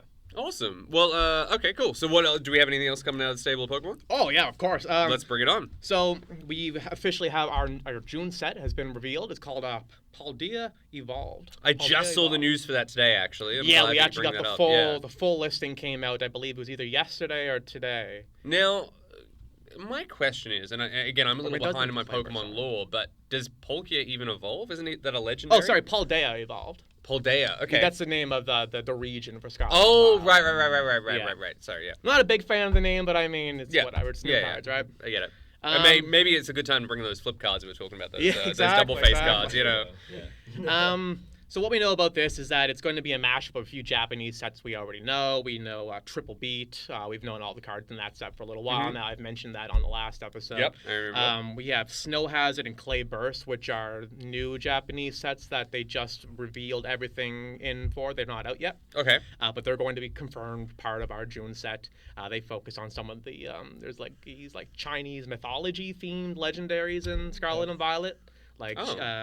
Which is interesting because Like that's a Shenpao, Spanish. Isn't that a Tinley. Spanish-themed region? Yeah, there's like a lore to them being there. Like they're not. Okay, supposed right, To be. okay, I don't right, really right. know the lore myself. I just Yeah. know there's a reason they're there. Multiverse They're not or something. supposed to Yeah. be. Right? Pretty much. Yeah, exactly. Something Phyrexians. Yeah, exactly. World All will trade. be one. the world- WON. Yeah. Invasion so of we're gonna Kanto return is to- what. yeah. So we've seen some EXs for them that are coming out. They look decent enough. Nothing too interesting. Just some like similar to some stuff we see in the past, which is nice. Or lowering the power level a bit. Nothing too explosive from what I've seen. It's also going to include there's a Pikachu EX starter deck in Japan. Okay. Okay. And we're not getting that. Okay. So they're just going to put it in the set, I guess, is the plan. Okay, like a Pikachu EX, that's just going to be one of the Yeah, just holos all the in set. cards in that Interesting. starter deck are just going. Anything that was exclusive to that starter deck in Japan is going to be just part of our set. Yeah, I've noticed that. I noted for Japan for a while they started actually doing like sort of like buildable, like sort of almost playable, sort of like competitive challenge decks like you would have in Magic or something like that. Yeah. And they really resisted that here for the West, but I've started to see that sort of slip through. I know that there's been there's a lot of Provenor things one they've, and a Lycanroc one and stuff. Yeah, there's a lot they've really resisted in terms of changes for the West. Like in Japan, not every set they do this for, but for Triple B is a good example. If you buy a booster box and you take all the packs on the left-hand side and all the packs on the right-hand side and give them to a specific person, you can do like a pseudo draft with that. Because if you get like, for example, a Meowscarada EX on the right-hand side in any of those packs, you're guaranteed to get a full playable line of that Pokemon. Oh. Yeah, like it's designed with that in mind. That is an interesting. That is really. How many packs is that? I think it's 20 16 still. 60. Okay, so right, so it's that smaller Japanese style. Yeah, booster or maybe box. it's All right. 14 or 12 or it's smaller booster sets. They're cheaper Yeah. as well. Well, they're right? sort of like under that sort of Bushi Road model, where I think it's 12 in the Bushi Road model. I don't know what it is in the Japanese Pokemon model. It's but- something like I think they get less cards per pack as well. So it's sort of but like it's a much draft cheaper. Okay. Interesting. So I Products in general was make up gonna for it, right? I was gonna say it sounds like Like their Magic boost- sealed, but 5 times as expensive. Yeah, like our booster boxes are like I think MSRP is like $170. In Japan, it's like 40 something. Yeah. Yeah, so it's significantly more So reasonable. it's like there for $20 them. each. Yeah, exactly. It's not a big and you deal, get right? and you're guaranteed to get a whole play set of something. Well, not play set, but Well, like if evolution you get like set an chain. EX, you're guaranteed to be able to play it in your draft, right? That's cool. I like Well, that. your draft. I like that as guess. well. I like that sort of like two-player sort of sealed format from a single booster box. Yeah, I'm a big That's fan of it interesting. of myself. I really wish that the Pokemon Company International really like played towards the players in that regard. Like in Japan, like it's a players market for sure. For sure. Interesting. And Yeah, obviously, it's like that for Yu-Gi-Oh too. They kind of course. give a ton of great reprints to the OCG, but they make us pay as much as we can Exactly. over I mean, here. I think Of all of our games that we're talking about, this Pokemon style, Yu-Gi-Oh would benefit from the most. If you get half of one, you get 2 or 3 archetypes in one half, 2 or 3 archetypes in the right half, 2 or 3 archetypes in the left half. It'd be great because you guys don't really have any sort of sealed or limited format at the moment that's like popular anyway. Sometimes the card shop EM they do like a starter deck format where you play like one starter deck. Everybody just plays one copy of a starter deck or something like that. Okay, so right. that's about the best we can do, really. Yeah, and then you basically just who's got the good starter deck. Yeah, that's basically what we do as well here. We have pre-release like Build and Battle, which is basically here's a 40 card deck that like 9 times out of 10 you're not going to edit a single card out of, and it comes with 4 packs, and you pop those packs and you can put whatever you want in from those packs. Man, But it's a shame. I love draft and Magic. Digressing a little bit, that's what got me into like physical card games in general. I actually didn't start with Pokemon. Well, that's so interesting as well, just because of that anecdote as well. The thing that I think Magic's example and strength is in this sort of top 3 world is the fact that it has that sort of limited format. Yeah. But things like Yu-Gi-Oh have things like expanded formats, which is great. It means you can play any card from your collection going back, 25 years, I think, at this point. Yeah. 21 years, I guess, at this point. But at the same time, the cool thing is with Magic, I can show up on a Friday. I know it's a sealed event or a limited event. I can be like, all right, here's my $15, and then things come out. You're not going to really. I mean, you got obviously build and battle packs and stuff like that for Pokemon, but I would like to see more from the sort of Japanese games in that regard. 100%. Like Build and Battle isn't really a good example of it because it's more of a pre-release format they do, right? So it's less of a come play this format and more get these packs early. Yeah. And obviously they come to sort of mitigate what we were talking about before. They come with like a sealed pack of like, evolution lines as well and all that Right, they stuff come as with well. a pre-constructed 40 card deck. That And then comes with some new basically you cards can and- tweak it from there, and then everybody's Exactly. like, all right. And then if you're playing in a big tournament, you're like, oh, you're the guy who got the the Lycanroc one. Right, yeah, Or there's a the- very limited pool to what they can be, right? There's Yeah. like, I believe there's like 3 different like pools, and it chooses just 2 of them, and they mash them together. Yeah. Well, I mean, thinking about Magic and Yu-Gi-Oh and stuff, I do like this sort of like smaller booster box size, but have it as like sort of like a 2-player sort of experience. Yeah. Where it's like It's left. kind of like Jumpstart, but without Right. I think it's called Jumpstart. Jumpstart. Yeah, It's Jumpstart, like yeah. Jumpstart, but you don't get to choose what you're, or like instead of Yeah. opening 2 packs and You're mashing not them, it's forced, pre-mash, right? Yeah. I think it'd be interesting to see Pokemon and Yu-Gi-Oh players adapt kind of like the cube format of Magic, where it's like a custom set that you draft. Yeah, that's I actually think- fairly popular in Yeah. terms of like you won't really see it at like stores or anything, but Right. like a lot of fans, whenever they want to do draft, they have these Yeah. pre-constructed like You can cube drafts they do. definitely- Actually, they do have that at EM too. Oh, yeah? They built a draft for Yu-Gi-Oh. Interesting. I haven't been able to try it yet though. So that's interesting. And a Magic, we're so far off topic, but it doesn't matter.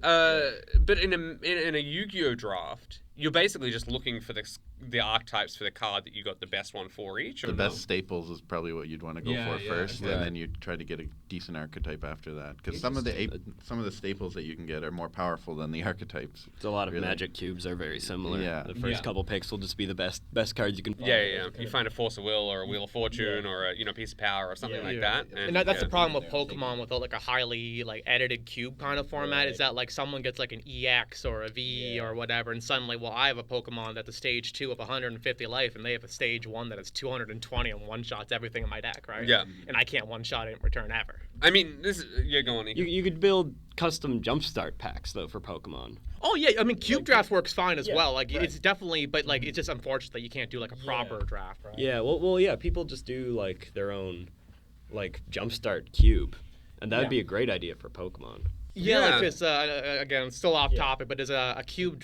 format that Right. one of a channel I enjoy called Omnipoke. Okay. It's 2 guys. They do commentary for like actual official Pokemon events as well. Very good at the game. Very smart guys. But they do it's a ZoroBox, like a Zoroark. Like cube format, they call it the ZoroBox, right? Right. And so how that works is everyone gets a play set of Zorua and Zoroark, and Okay. what's relevant about that is Zoroark has an ability that you can discard it in all the Pokemon attached, and you can get a stage 1 from your discard and put it into play. Okay. So you don't draft Zoroarks, you come with those, and you just draft a bunch of stage 1s, and the whole deck is like this interesting. Interesting. weird, like chaos, like mutation kind of draft. I love Okay, that's really I love cool. custom. Yeah, Yeah, and it's that's- really cool. And this is the sort of thing that makes these types of games really special. Yeah. Because they are randomized. You can use the Yeah. way that they're distributed as a gameplay format. Yeah. Now, this is interesting, just to jump back to what we're talking about with sort of sealed product and Jumpstart and stuff like that. Me and my girlfriend, we don't play a ton of Yu-Gi-Oh, Parker, but what we did do is we bought a bunch of those speed duel decks. And instead of playing 2,000 life, we would jump it, I think, to 6,000 or 8,000, I can't remember, and shuffle 2 of them together in an Jumpstart sort of way. okay. So it's like, okay, so I'm going to be Yugi and, Joey this turn, and I shuffle them together. And because those cards are all synergistic with one each other, very rarely are they synergistic with each other, it did make some weird combinations, because it's like, all right, well, That's my interesting. Time Wizard and then my Gear the Fierce Knight are going to do this sort of janky stuff. Yeah.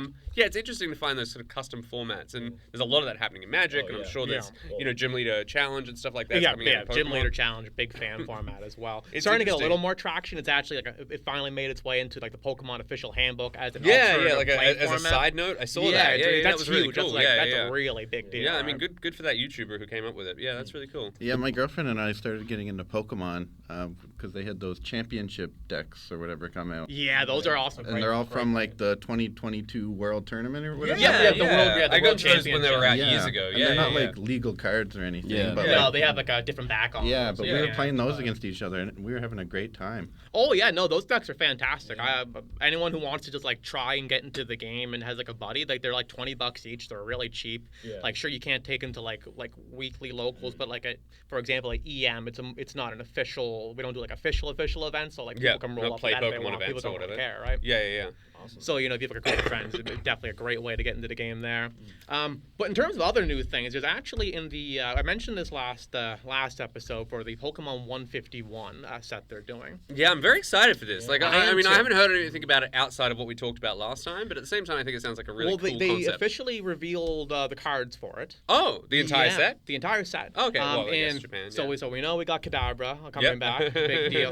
But For those interested in why specifically Kadabra was mentioned, please check out previous episode number 2, I guess it is, of TCG Scoops, and you'll learn a whole story there.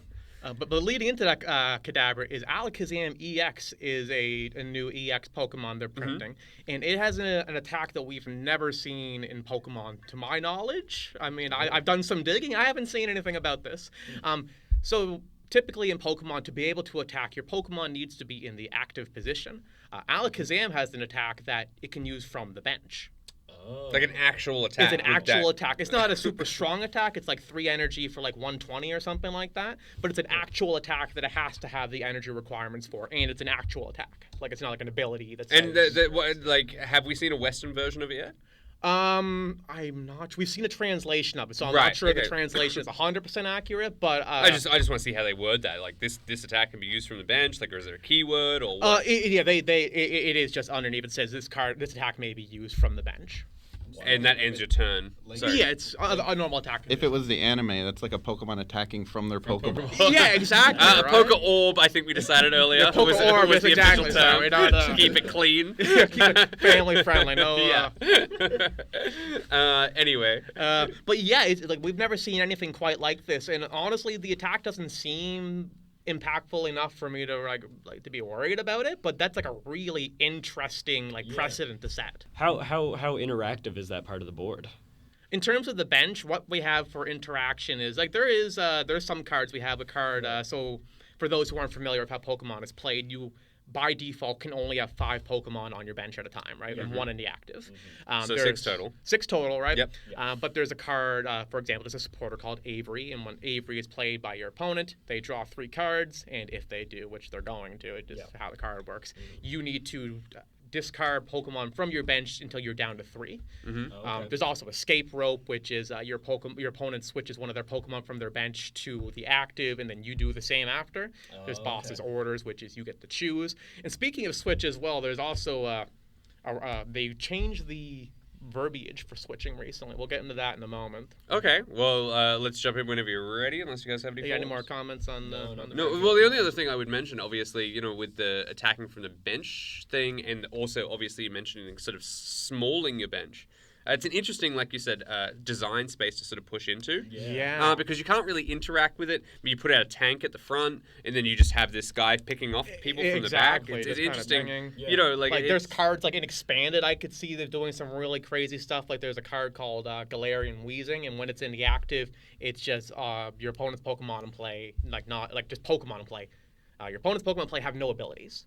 So it doesn't matter if they're like rule box or not. They just don't get to play the game, and now you have an Alakazam swinging for 120 every turn. Yeah, that's that weird attrition is something that I'm Yeah. really wanting to highlight. I could definitely see it impacting Expanded much more than Standard at the moment. Okay, though. yeah, It's not like an extra attack. It still ends your No, turn. it still meets all the. It's still an attack. It still ends your turn. You can only do it once per turn or whatever.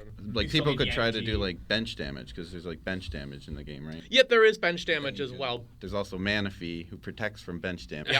Yeah, you've been playing. All right, Yeah, all right. okay, yeah. all right. Parker's I like this. catching on. I like this. it. Yeah. I mean, he's been playing tournament level decks. Yeah, exactly. He's already on top of all of this. He knows all of the tricks. Yeah, but you have Manaphy, but there's also like certain verbiage for damage that Manaphy doesn't block. Like Manaphy blocks damage, but damage counters are technically not damage. So like there's a card in Standard right now called Sableye. When you have 10 cards in the Lost Zone, which is like Exile, it has an attack called Lost Mind. It puts 12 damage counters on a Pokemon. You mentioned that in a previous any way you episode. choose, Yeah. right? So it's 100. It turns into 120 damage spread out however you want, but because it's damage counters, it's considered an effect of an attack and not damage from an attack. So Manaphy doesn't block it. Is there counter doubling stuff like there is in Magic and Pokemon?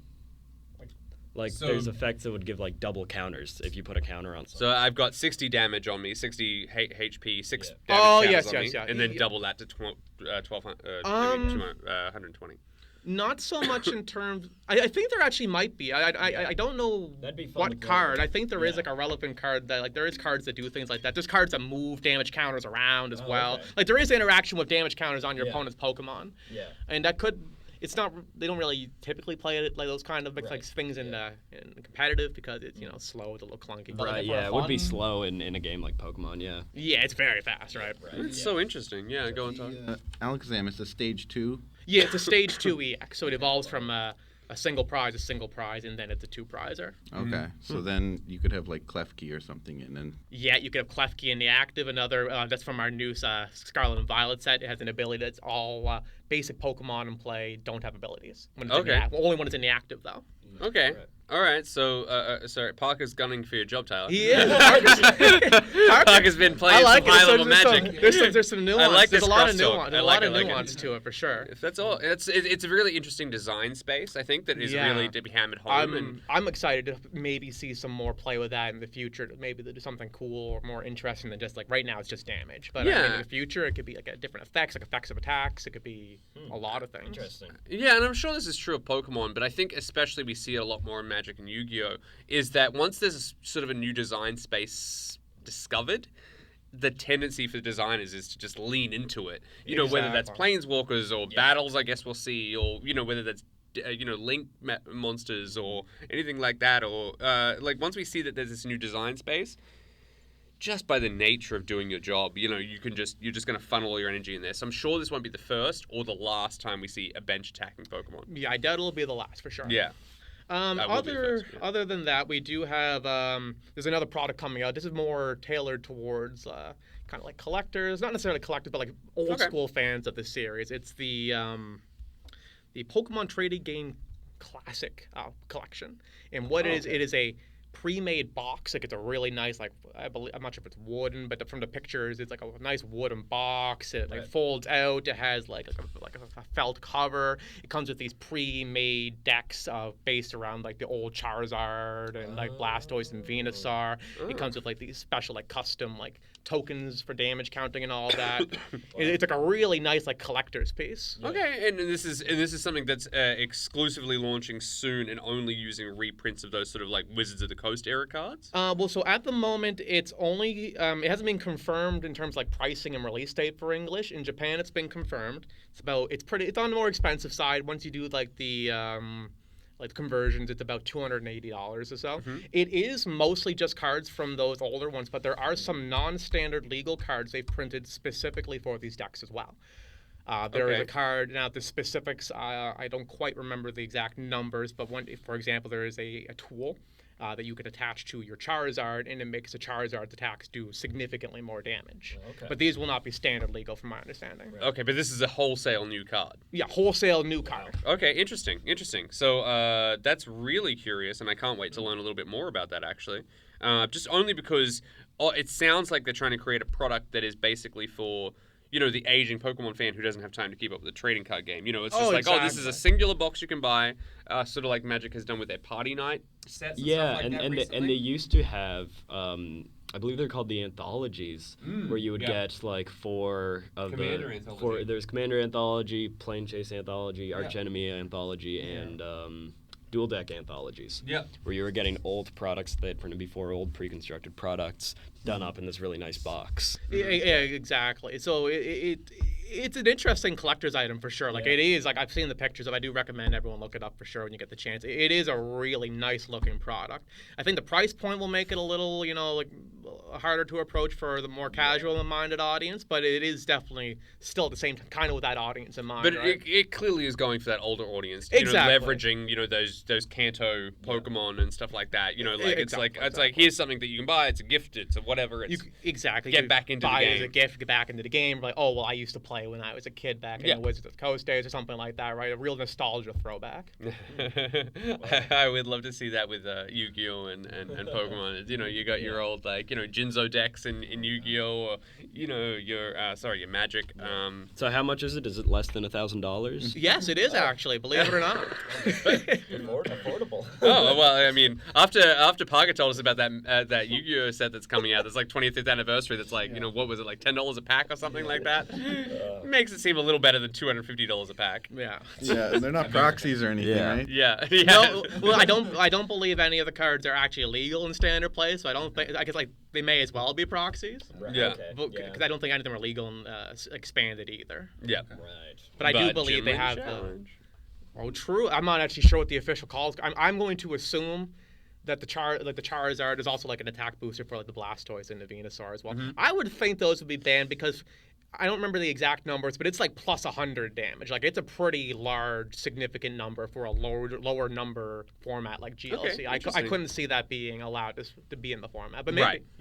You know, I don't make the format, so. Yeah, well, yeah, exactly. That's up to, YouTuber or whatever. Now, is there anything else you want to touch quickly before we wrap up on Pokemon? Yeah, just a few quick things. One was that Switch verbiage I mentioned earlier. So for the longest time, they there's a lot of ways to switch Pokemon out in the game. You can make your opponent pick what they're swapping, and also cards that let you pick. But the actual verbiage for these has always kind of been difficult for new players to grasp, right? Because they were really similar. It was just like your opponent switches out a Pokemon and you switch out a Pokemon. Okay. Or you switch out an opponent's Pokemon, right? Yeah.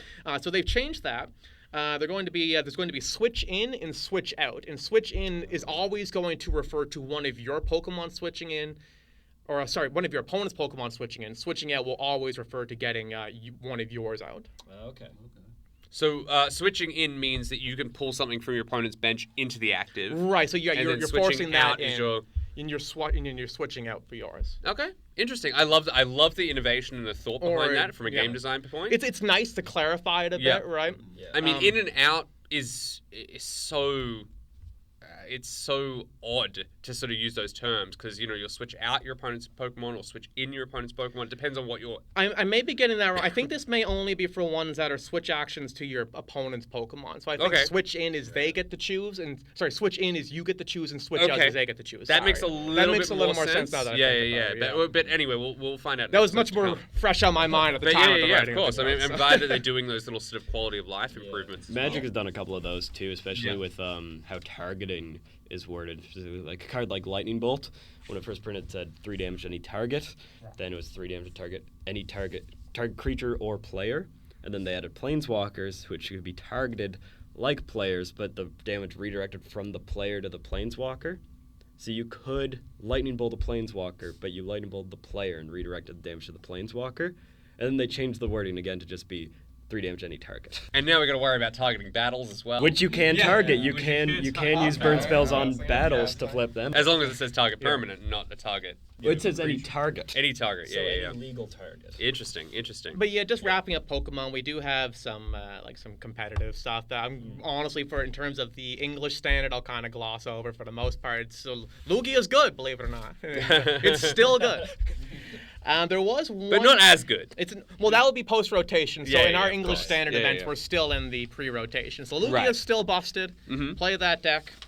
There was a more interesting recent event. It was on the Charlotte Regional in the States. So Charlotte, North Carolina. Yep. Yep, That okay, was cool. on the 25th of March. Mm-hmm. And so there was some Lugia to place top 8. We saw it in 6th and 7th, but a really big thing that we didn't see very often, and this kind of comes back to that wheezing I mentioned earlier. It's currently legal in Standard, and there's a deck that's been, for the most part, considered a rogue deck. Eternatus Wheezing, right? It's Eternatus VMAX, and you use these Wheezings to stall out your opponent while you set up. And it came 1st and 8th place in that event. Both ends of the top 8. I love it. Yeah, you don't really see that kind of thing a whole lot, these days for Pokemon. Yeah. It had some placements in some earlier events as well, but it was more, people thought maybe it was like a fluke, but it's kind of proving that it isn't. Okay. Just in time for it to no longer be standard legal. Just creeping in under the wire. Exactly, and then just get it out of there right away. Awesome. Other than that, the only thing that's really interesting is the Japanese standard. We are getting pretty close to that for our own. There has been a few major events for the Japanese standard.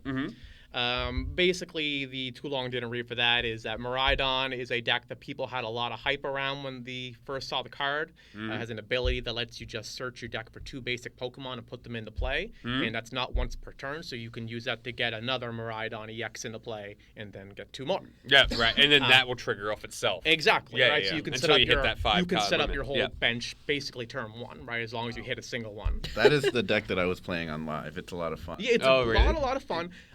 People were really, really excited for it, and then we saw our first major Aichi event in Japan. It was like the Aichi Championship, I believe it was, and that was like a 3,000-person tournament, and you really didn't see any Miraidon representation in any of the more relevant, like top 32 or anything, really. It just kind of wasn't there.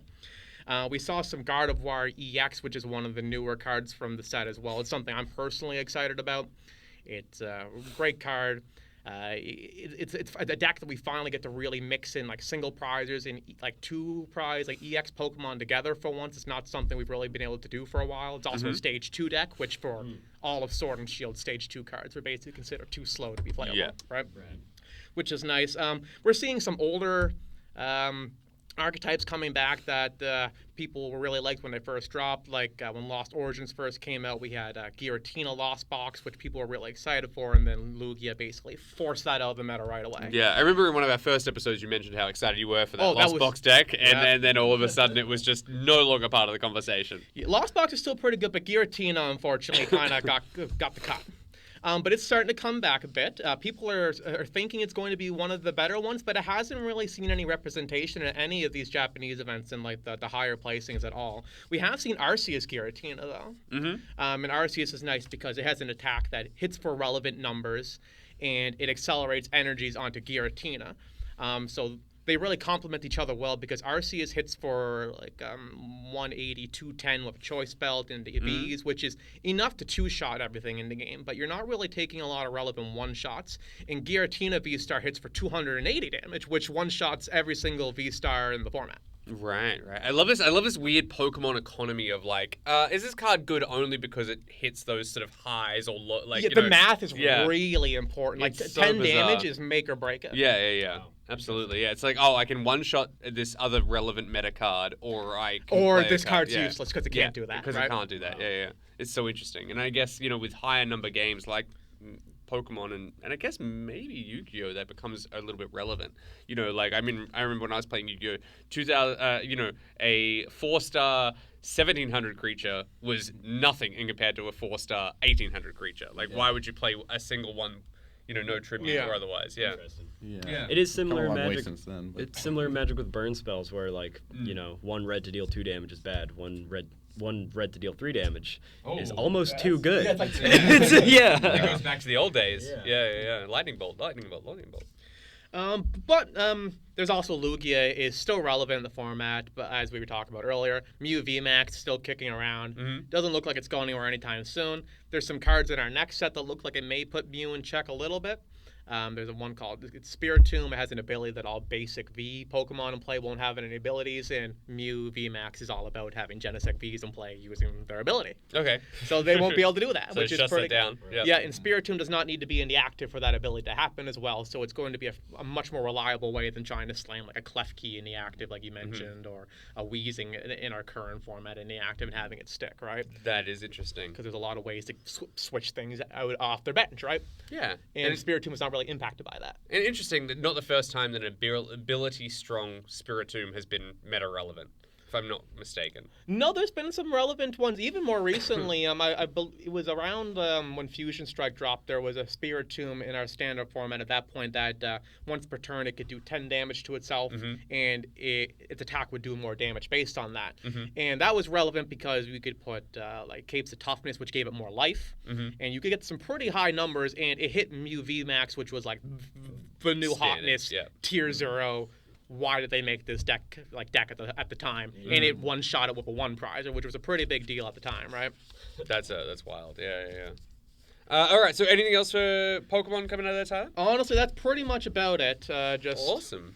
Pretty standard It stuff. sounds like, well, it's standard. Funny. Okay, so it does sound like there has been a lot of changes coming to Pokemon in the physical realm, and there's been already a whole bunch of changes coming to it in the Pokemon Live realm. But I'm excited to hear what's going to be coming over the next couple of months, especially with some of these new sets that we have coming out, namely 151. I can't wait to see what that does in the Western world. Have we gotten a name for that yet? In the Western world? I don't believe so. Okay, interesting. I'm not sure if it's going to be its own unique thing or if it's just going to be incorporated into one of our other sets. I'm not quite sure how they're handling it. I do hope it's its own unique thing because it's the kind of thing that, as you know, I think it would do really well as a collector's thing, right? Yeah, for sure. Like a generations. Yeah, generations, like a celebrations, Crown Zenith kind of set, right? Okay, awesome. So we are very, very late on time at the moment, but for this episode, let's just try and ping each one of these games. If there is some, great. If there isn't, but let's slide that sneaky card off the top of our decks into our discard pile and go to the rumor mill. All right, let's go, Nico. Starting, what do you have for rumors coming out of Magic? Well, let's take that top card of the deck and put it right into a shredder, because we have seen some shredded Magic cards, probably just off a printing press, like a misprint sheet or whatever that was destroyed. That there was some fragments of, legible text. And one interesting thing that we saw, this was even before battles were revealed. We saw the battle, symbol or whatever. We kind of saw a little bit of that. But one thing is Nissa, who's a planeswalker, as a creature, not a planeswalker. Oh, okay. And it's kind of unconfirmed what it is, because it's hard to tell when a shredded card, obviously. So this is some implications on what might happen with the story, you know what I mean? Are all planeswalkers creatures now? Are there new planeswalkers? Or previously completed planeswalkers just going to be creatures now? Did they lose their spark in the transition? It's kind of an interesting thing right now. We don't really know what's happening. We'll find out in Aftermath, I guess. That's kind of all we know right now, though. That's so interesting. I mean, I think, I can't remember if we did discuss it last time on mic or not, but I know we discussed it at some point. But, just the idea that legendary creatures were going to become planeswalker abilities, sort of things, like where you could see things like a dredge skeleton show up on Ravnica or something like that, which is from Dominaria. Yeah, we don't really know what that means, and we didn't even see that many crossovers of planes in March of the Machines. No. Mostly just Phyrexia crossing over with everyone. And, a lot of, enemy characters on specific planes teaming up, as opposed to characters who don't know each other teaming up. So, yeah, don't really know what this means yet. We just know that it is a thing, maybe. Because it's also hard to tell because it's a shredded card. Yeah. Interesting. All right, so the rumor mill from Magic sounds like it's spurning some things on. What about in Yu-Gi-Oh? Is there anything there you want to mention specifically for the rumor mill? I mean, I know Japanese games are a little bit harder because they have the meta out earlier and stuff like that. There's nothing really that I can think of right now for any rumors. Like, we get everything spoiled months in advance because of... Lucky you. I mean, it's fun to speculate, too, whenever you do get those kinds of things. For sure. Yeah, not really a whole lot for rumors. Well, I can't wait to see what comes out of that new archetype set and stuff like that. And you mentioned that there's a new core set coming this year, so I think this might be my time to jump back into whatever Yu-Gi-Oh means nowadays, especially considering I was talking about 800, 1800 power 4-star monsters. I think we're a long way from that. Yeah, we got a lot more to do now. That was definitely year 1 and 2. All right, how about for Pokemon? Anything that you want to call out as far as a rumor might be? Honestly, nothing too major. Whether or not you consider it a rumor or not is a little bit debatable, but we have some trademarks from the Pokemon Company. Usually, they do these well in advance. They we get to see the names of possibly some future sets of products. One that was a little interesting that I saw recently was titled Raging Surf, though. And that's a little more relevant just because there's a few Pokemon that could really feature as a box art. A lot of people have said that they think it's going to be like Tatsugiri and Dondozo. They're really big in the video game competitive scene. Pretty popular, fan favorite Pokemon as well in the new set. But another one is that I was thinking is they have these Paldean versions of Tauros, and one of them is water. Oh, okay. So Raging Surf, right? Tauros' whole gimmick is that he gets really mad. Yeah, absolutely. Interesting. And as we all know, Tauros is an absolute fantastic HM. Of course. HM user, slave or whatever. Shouldn't use that word. But definitely somebody who can utilize TMs and HMs a lot. Okay, so let's jump down from rumor mill. Before we get it, let's get out of here because we've only got like literally a few minutes left before this particular place closes. Crack, build, and play. Let's start with. We'll go around the table. We'll do crack each individually. What is the current hottest card in your respective games that you want to open when you're cracking one of the most recent booster packs? Let's start with Pokemon. Right now, it's probably there's a special illustration Miriam trainer card. There is a normal full art as well, but the special illustration one, it's visually pretty pleasing. It seems to be going for a pretty decent price. Okay. But other than that, it's really what we're looking That's at. sort of the hunting card. And Exactly. what's that saying? That's Scarlet in and Violet? Scarlet and Violet. Yep, Yeah, just the base sweet. set. Awesome. And how about you, Parker? What's going on over in Yu-Gi-Oh? Is there anything that you're interested in really opening in the later sets? So the best thing from the last main set is Triple Tactics Thrust from Photon Hypernova. It's a super generic card. It says if your opponent activated a monster effect, you can add any spell or trap to your hand. So pretty much it's good against Kashtira because they have an effect that activates on your standby phase. So you can just add this and search whatever card you need to destroy their Kashtira board.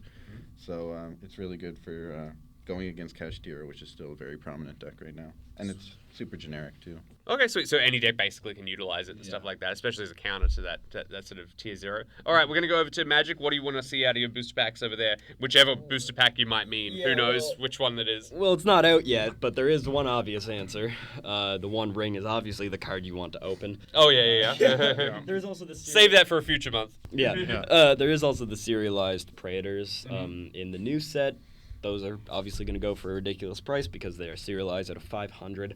But if we're talking about realistic pulls, all the Praetors, especially Elish Norn, Sheoldred, and Vorinclex, are holding very high price tags. There's concept art versions printed in Phyrexia, all will be one. Elish Norn is a huge commander card, and also seen some play in other formats. Sheoldred is in every Pioneer deck, even seen, play in older formats too. Those cards are really holding the most value, upwards of like $60 for some of them. Okay, so let me ask you this, though. Of that subset of creatures, which one do you want to bust? Which one do you like the most? Me? Well, Sheoldred is the best in the formats that I actually play, but I also hate Sheoldred. So, so I'd say Nuanced question. Elish Norn, I would say. I guess, Okay, yeah. cool. So she's sort of like the leader of the Praetors or whatever. Yeah, the Awesome. big bad, yeah. All right, so let's bounce back the other way. So what do you want to build right now? Whether it's a competitive deck, whether it's jank, whatever, what do you want to build in your current format for your game? So let's start with Nico. What do you got? Yeah, so an interesting kind of rising deck right now in Modern is Black Burn. Burn is usually a red archetype, and we've seen Black Burn and Pauper be somewhat successful. It's kind of a niche alternative to Burn. Black Burn is actually on a bit of a come up in Modern right now. You're even seeing one of the key cards of the deck that spiked in price like 200% or something, which wasn't that much because it's like $2 now, but still, it's a very interesting deck that can kind of take games out of nowhere. There's a theoretical turn 1 win with like a 1 in 10,000 chance that you draw the perfect hand. That's like, yeah, it's Exodia or something? It's sort of like that. It's 4 copies of one card and 3 copies of another card to win. So you've got to hit that nice balance. Oh yeah, that did I forget to shuffle my deck hand? Yeah. Deck check. Yeah. So it's an interesting deck that I think could see some competitive play. The Pauper version is decent, and it theoretically could win a tournament if someone good enough plays it. Okay, cool. Yeah, I think it's an interesting deck. All right, sweet. So, and that's specifically for that format, though. For Modern. Yeah, for Modern. Yeah. All right, sweet. So, so let's go to build over here in Yu-Gi-Oh land, the Shadow Realm, if you will. Yeah. So I think to build right now, I think Branded Despia is a good choice, especially because they're getting the new Ultimate Rare Branded Fusion. One of the kids at the local shop at EM, he plays this deck. It's really scary to go against, so that's like the main reason I'm recommending it. I always hate going against it. He destroys me every time. He actually took it to a regionals and got 3rd place over in Moncton recently. Oh, wow. So shout out to Alex. So that's my choice. Branded Despia. It's a fusion deck, so they can put up a bunch of interruptions. They can play through a bunch of things because they can just have a ton of different ways of summoning big monsters. And we get that tooted branded by the sounds of it that we heard about before. Yeah, that's awesome. That's really, really cool. And I can understand why that's going to hit 3rd place if you're just pulling whatever you need. All right, so that's awesome. All right, so what do we want to build in? What do you want to build? Not we, but what do you want to build in Pokemon, Tyler? What's going on at the moment? I mean, there's been some big shakeups in the last couple of weeks. So tell me what you think. Well, right now what I'm currently working on assembling for the post-rotation format is Gardevoir EX. Okay. Like I said before, it's... That's the toolbox one? It's not really a toolbox, so to speak, but it's like the first time in a while we've had a deck that really like fuses single prize and like multi-prize like effectively. Okay. Other than like we had like Lugia, but this is like also includes stage 2s, which is an archetype of deck we really haven't seen in like a long time, and it's really nice to see that it's viable enough to be considered playable. That's awesome. Okay, cool. All right, sweet. All right, and that's your build for Pokemon? 100%. All right, so let's bounce back the other way then. So we're going to be playing, like, what is the strongest, most emergent deck in your game's meta? I'm sure we might cover the same ground, but let's start with Pokemon. Well, right now, the meta seems to be mostly focused around Lost Box in some capacity, whether it involves Giratina or if it's a more traditional Lost Box, which is more single prize oriented than what we've seen up to this point. But it hasn't gone anywhere. It didn't really lose too much for rotation, and it got a lot of ways to make up for what it did lose in the new set. Okay, awesome. All right, well, we'll keep an eye on that over the next couple of months and just sort of see. I love the fact that this segment can sort of be a little bit of a graph and check of like where these games are at the moment. Now, speaking of where we've been at previously, I believe Parker's wiped the tears from his eyes and removed Tier 0, as we discussed earlier. So what do you want to play currently, or what do you think is the strongest deck in the meta at the moment, Parker, for Yu-Gi-Oh? Right now, the top deck is pretty much Kashtira, but I think I mentioned that last month, so I want to talk about a different deck. Sprite has been seeing a lot of results recently, and which is surprising because they just got a big hit from one of their extra deck monsters. Sprite Elf got banned on the last list because it was too generic, but Sprite is still going really strong. It's pretty much just like play the best level 2s possible because everything revolves around level 2 monsters, and they're putting up a bunch of really cool interruptions. You can play like these beaver cards and these anglerfish cards, so it's kind of fun doing stuff like that. But yeah, I think Sprite is a really powerful deck right now. Oh, that sounds awesome. Well, again, I showed my age before talking about level 4 monsters, if that was something still relevant, but I'm glad to see that other level monsters are starting to get a little bit of claim that they have, if they haven't already, over the last couple of years. Yeah. I'm glad to see other card games have anglerfish that people play. Yeah, there's a couple in Magic. Gurmag Angler, classic. Excellent classic. All right, so lastly, but far from leastly in the build segment, let's go from Magic. What do you think? Yeah. And obviously, this is going to be format dependent. Yes. And if you can choose something outside of Modern, that would be fantastic. I will. I have. So Magic formats right now, after the Legacy bans that we saw a couple months ago now, they've all kind of been just stabilizing now. So we kind of saw like the third best deck in Legacy become the new best deck in Legacy after the two bans with Reanimator. You know, Modern's kind of has a bunch of decent decks right now. In Standard, red-black mid-range decks have kind of been the best for a while. But one deck that is doing really good, and the one I want to talk about, arguably better, kind of second most played deck in Standard right now is Esper Legends. So Esper is blue, black, and white. The deck, I believe, got second at a European, big Standard tournament.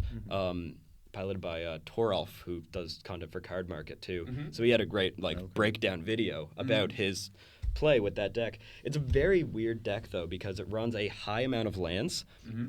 I believe it is somewhere like 28 lands. Oh, okay. Yeah, so that's like 5 extra lands. It's more lands than you would usually run. And it runs a bunch of legendary creatures. And the main legendary synergy you get is with the channel lands. Just a second. So the main synergy you get is with the channel lands, which cost less for each legendary you control. You have Skrelv, which protects your creatures. Thalia slows down the game. Shieldred closes it out by dealing damage for each card drawn and everything. So it is a very interesting deck. Awesome. Yeah. All right, well, I'm super excited about that. I can't wait to see where Standard goes for Magic. It's not something we've done a lot of lately. And as you may have just heard, if you're listening to this as a podcast, or may have just heard if you're watching this on YouTube, we have just gotten the knock to get out of here. So let's wrap it up. I do appreciate you guys all for listening, and I do appreciate you guys for joining me. Before we sound off, I want to hear from each one of you. Magic expert, Nico. Say goodbye. Goodbye. Yu-Gi-Oh expert, Parker. Parker, have a good one. Yep. And Tyler, I'll see you next episode. Who, of course, is representing Pokemon in this. Thank you so much, guys, for joining us. Again, if you want to check the links in the description, find out about our sponsors, whether that's Category 1 Games or anybody else that we've picked up along this side. If you want to hear about some of our opinions that we referenced in this episode from earlier episodes, by all means, check the links in the description or elsewhere on this channel. This is a new show. I want to hear your feedback. If you have anything, leave it in the YouTube comments or send me an email, which is rands@theboosterpacknetwork.com. I can't wait to help bring you the show that you guys want to hear. I do appreciate the 3 guys who have joined me today to re-educate me in the worlds of the games I used to love. All right, that's it from me. Thank you so much.